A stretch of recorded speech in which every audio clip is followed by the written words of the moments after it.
With an estimated prevalence of 1 in 88, autism represents one of the more common disorders associated with communication impairment. I'm a registered behavioral therapist for individuals with autism. I see communication deficits, first verbal words, communication through echolalia, and augmentative and alternative communication devices firsthand every single day. It's important to understand the impact of nonverbal communication and echolalia when communicating with people who have autism.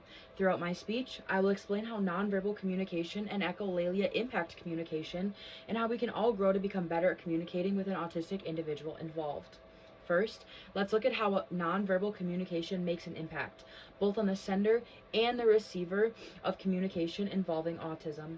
In the textbook titled, Can the World in Communication and Autism, Jonathan Peter mentions that for children with autism, the development of intention and symbolic communication can be a challenging process, and some children remain at the pre-linguistic stage of communication development for an extended period of time. This means that for some children with autism, learning to communicate with purpose and using symbols can be difficult, and many stay within the early nonverbal stages of development for a long time. During this time, they rely on communicative behaviors that can be difficult for others to understand. This can lead to frustration for the child and the communicative partner who may struggle to understand the meaning of the child's behavior. A second way nonverbal communication can be a challenge is when children stay within the pre-linguistic stage of communication, augmentative and alternative communication devices may become a necessity.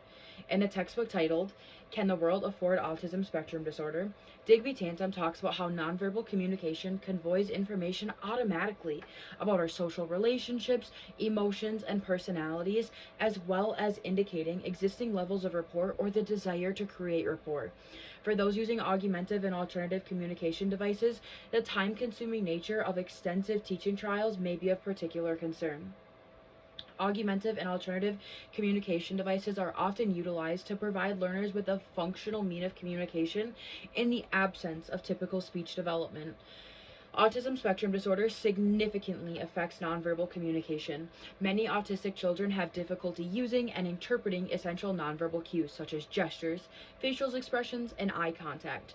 Children using augmentative and alternative communication devices do not get to express emotions verbally and are used to an augmentative and alternative communication device speaking for them. When a neurotypical individual begins using nonverbal cues to communicate, kids with autism can feel frustration and occasionally display inappropriate behaviors.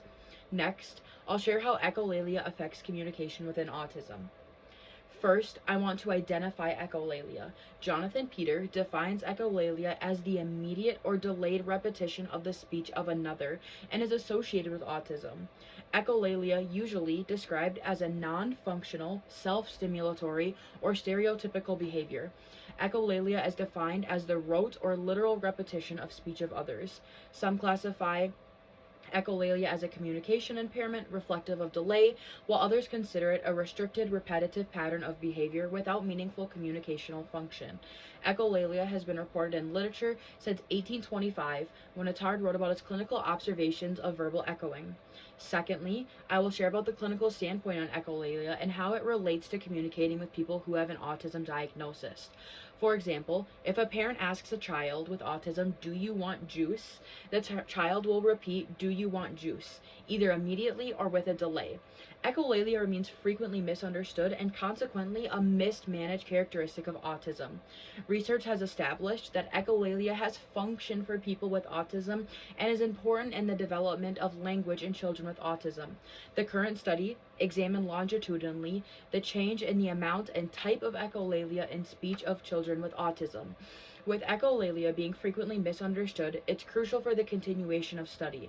As more studies get conducted, it will increase our understanding of this very common characteristic of autism, its potential role in language development for children with autism, and potentially improves management as a result.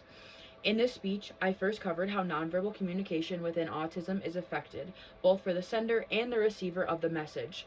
Secondly, I covered how echolalia impacts meaningful communication transactions. With an estimated prevalence of 1 in 88, understanding autistic communication is crucial for inclusion.